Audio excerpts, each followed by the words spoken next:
each format of the lesson plan are the same. But the models for making each lesson plan are different because I observed that in lesson plan 1, it uses 5E model which are engage, explore, explain, elaborate, and evaluate. In lesson plan 2, it uses implicit because of the lesson proper which encouraging the students to think critically and experimentation, while in lesson plan 3, it uses explicit instruction because the teacher will involve his or herself to the learnings of the students.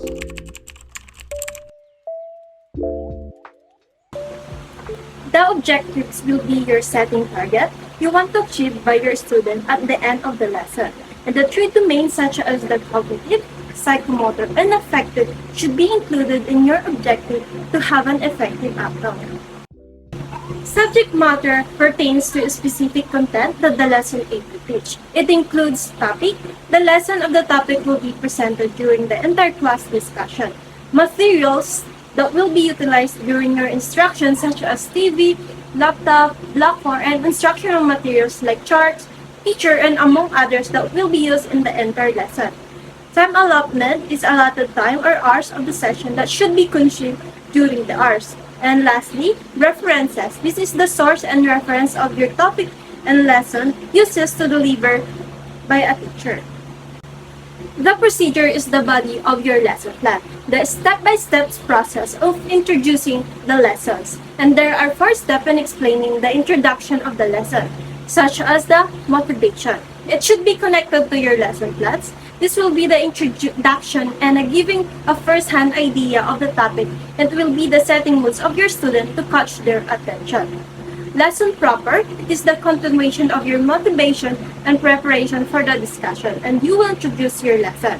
Generalization, your generalization, some of your objectives can be applied in the art of questioning. Application is a form of practice that provides activities that help learners apply their learning to a new situation beyond there can be applied and to connect their own lives, such as the art of questioning. Evaluation, it can take as the form of formative tests consisting of 10 multiple question or essays to determine the mastery of the learning. And lastly, assignment is a given to test the mastery of the learning of the students.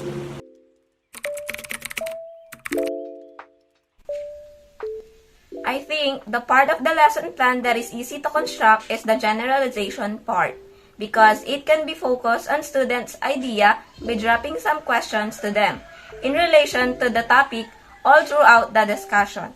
The assessment and evaluation section can be more challenging, as it requires designing effective ways to measure student understanding and progress.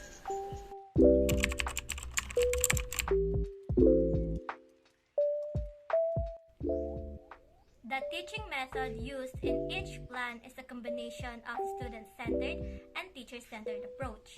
The lesson proper focuses on engaging students in the discussion.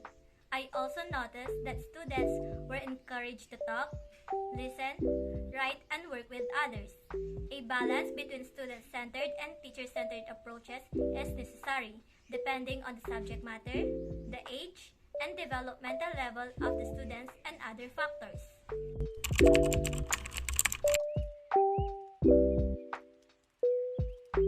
The intended learning outcomes to the supporting activities and assessments are very much aligned with each other.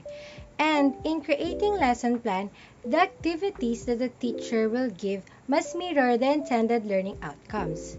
And in addition, aligning the assessments with the learning outcomes ensures that students understand how their successes will be measured.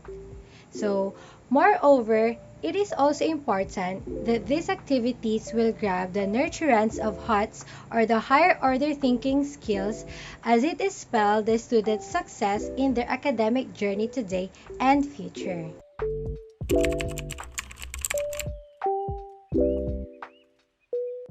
The first challenge is the differentiation. Students have diverse learning styles and abilities. It can be difficult to create activities and assessments that cater to all students. The solution is to differentiate instruction by providing options for students with various learning needs. I will use a variety of teaching methods and materials and provide opportunities for students to work at their own pace or in groups. The second and last one is the students' engagement. Keeping students engaged and motivated throughout the lesson is challenging, especially with complex or lengthy topics, but I will address it through using variety of instructional strategies to make the lesson more interactive and engaging.